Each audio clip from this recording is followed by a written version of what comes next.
May the words of my mouth and the meditations of all of our hearts be always acceptable in your sight, O Lord, our rock and our Redeemer. Amen. Please be seated. Today, this last Sunday after the Epiphany, is celebrated in many churches as Transfiguration Sunday. And the Sunday draws the season of Epiphany to a close. Matthew's account, which we have this morning, provides a bookend to the story of Jesus' baptism that is often read on the first Sunday after the Epiphany. In Matthew's account of Jesus' baptism and of the Transfiguration, the voice of God breaks in from a cloud and declares, "This is my Son, the beloved. With him I am well pleased." And the days leading up to this mountaintop experience have been getting darker. Jesus has just told the disciples of his impending death.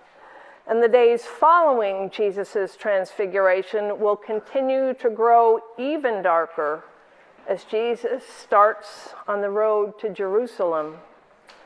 As Jesus and Peter, James, and John head back down the mountain from this radiant experience, Jesus will again tell them of the suffering that is ahead of him. But breaking into the midst of all this darkness is this moment of great light and the revelation of Jesus' true self as both fully human and fully divine. Although Peter, James, and John have been with Jesus all this time, they have not really seen Jesus for who he truly is.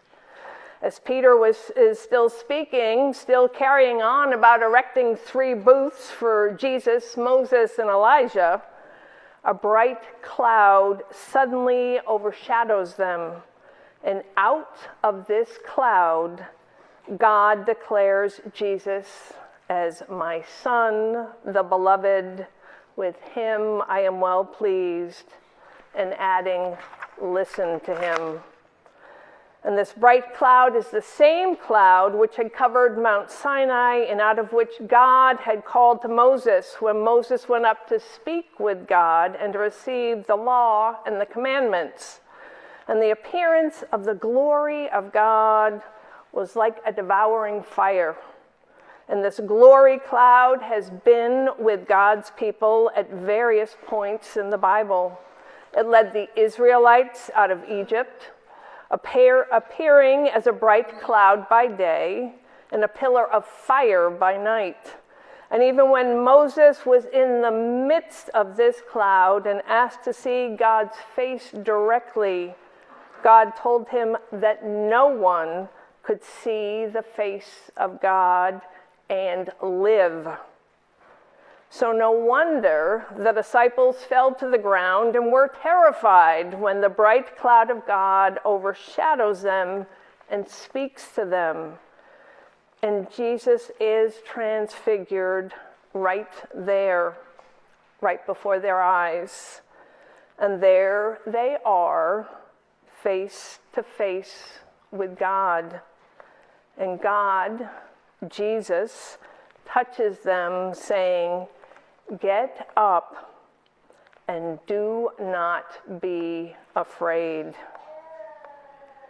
And yet, after this incredible experience of the glory of God revealed, they look up to see Jesus, himself alone, and he orders them to tell no one about the vision until after the Son of Man has been raised from the dead. And they walk back down the mountain, about to begin their journey to Jerusalem, where Jesus will be put to death. Even though they can no longer see Jesus' radiant glory, it is still there. God's glory is still being worked out. There is more going on here than meets the eye. Jesus may be betrayed, put to trial, crucified, but the story will not end there. There is more to the story. No matter how dark things may look, God's glory is still working. And so it is in our time, in our world. There is more going on here than meets the eye, even in the midst of any darkness. And we are given opportunities to see things in a new light, to catch glimpses of God's glory, to see the holy within the simple beauties, the simple things of this world, to catch glimpses of God's grace, and to share those gifts, those glimpses of God's grace, no matter how small. As Jesus told us, you are the light of the world. We have that light of God within us. Let your light shine, we are told. Can we open our eyes, our ears, our hearts, and our minds to see that light of God within us and within others? Last summer, I flew out to St. Louis to visit a very dear college friend, very dear, Mary Jane. Mary Jane has lived out there for a number of years with her family. And when I got to my seat on the plane, the person who had the seat next to the window was already seated. A very nice young man. And we nodded to each other as I sat down and got myself situated. Now, I have to say, I am not a talker when I fly. I stay pretty quiet, pretty much to myself, reading a book, or for that flight, I was knitting. So things were pretty quiet. The plane took off. And everyone was fairly quiet, reading, sleeping, knitting. And then after a bit, one of the flight attendants stopped at our aisle and leaned over and quietly asked the young man sitting next to me, "Are you a musician?" And he quietly smiled and responded, "Yes." And she said, "I knew it. I thought I recognized you." And before I even thought about it, the words flew out of my mouth, "Wow, I am sitting next to a celebrity." Yeah, that was gone. No taking that back. Well, he laughed. He laughed. He was very sweet at being called a celebrity. But I have to admit that from that point on, I did see him in a different light. And he and I went on to have such a fantastic, amazing conversation about all sorts of things. About music, life, being an educator, the highs and the lows of traveling and touring, lost luggage, missing connections, and finding ways to deal with those challenges in a manner so they don't just send you over the edge. And we talked about the power of music to create healing and positive experiences. How in God's economy, nothing is wasted.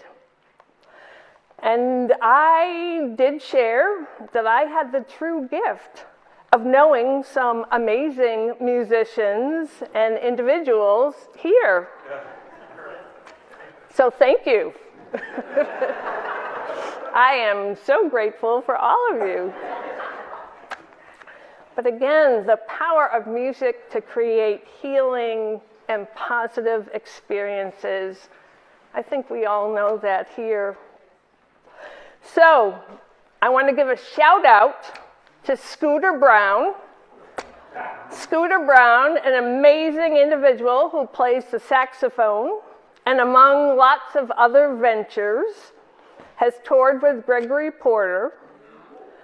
And when I found out that he was flying home after doing one of these tours, having just performed with Gregory Porter at NJ PAX the night before, I asked him about his favorite things to do with friends in St. Louis when they visited him. Number one was going to the dark room on Wednesday nights, a community space where anyone can bring their instrument and jam. Is that the right word? Jam?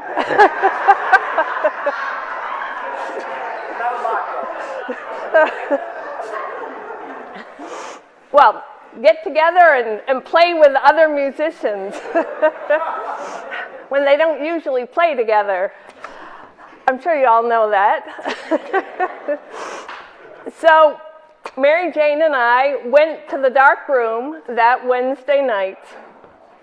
And as we were sitting on the front steps, waiting for the space to open, there was a teenage girl there with her instrument case, with a saxophone, and she was there with her grandparents, and they were also waiting for the doors to open. She was hoping to have a chance to play that night. And so we all got to talking, and we got to hear their stories as we waited. Well, let me just say, that night was just truly, truly, truly amazing. There were so many people of all ages, down to middle schoolers, all there with their various instruments, waiting for a chance to get up on the stage and play with others. So I know all of you musicians are probably very familiar with this, but again, we were just in such awe. The MC would share, how about if we do Caravan next? We need someone on the trumpet. Is there anyone who wants to do that? And someone would come up, or a few people would come up. We're looking for someone to play the keyboards. And it just went on and on like that throughout the evening. And it was just amazing, again, especially seeing the young people, each person there bringing their unique gifts and talents, all so talented and with such heart and enthusiasm. And everyone there supporting each other, and all of us, whether we could play an instrument or not, all of us just there for each other and feeling and sharing the love. So since we have the tremendous gift of having Campbell, Billy, Steve, and Ardie, and all of you who bring your own music and your own positivity and great energy, I thought we could create some of that special light and love here to share and put out into our world. So this is where I'm going to need help from a few youth. This is just the beginning. Who would like to come up and help hand out some instruments that we have. So Tamia, do you want to get us started? Do we have a few of our youth who would like to? So all are invited, but no one must. So we have a few different instruments. So if you want to get the others too. All right, Finn, can you and Charlie? John, while you're handing out the instruments, I was thinking, since this is actually a big tune. I know we got the choir here, we got a lot of singers out there. There's some background vocals here. Here from the seats. Look at your program.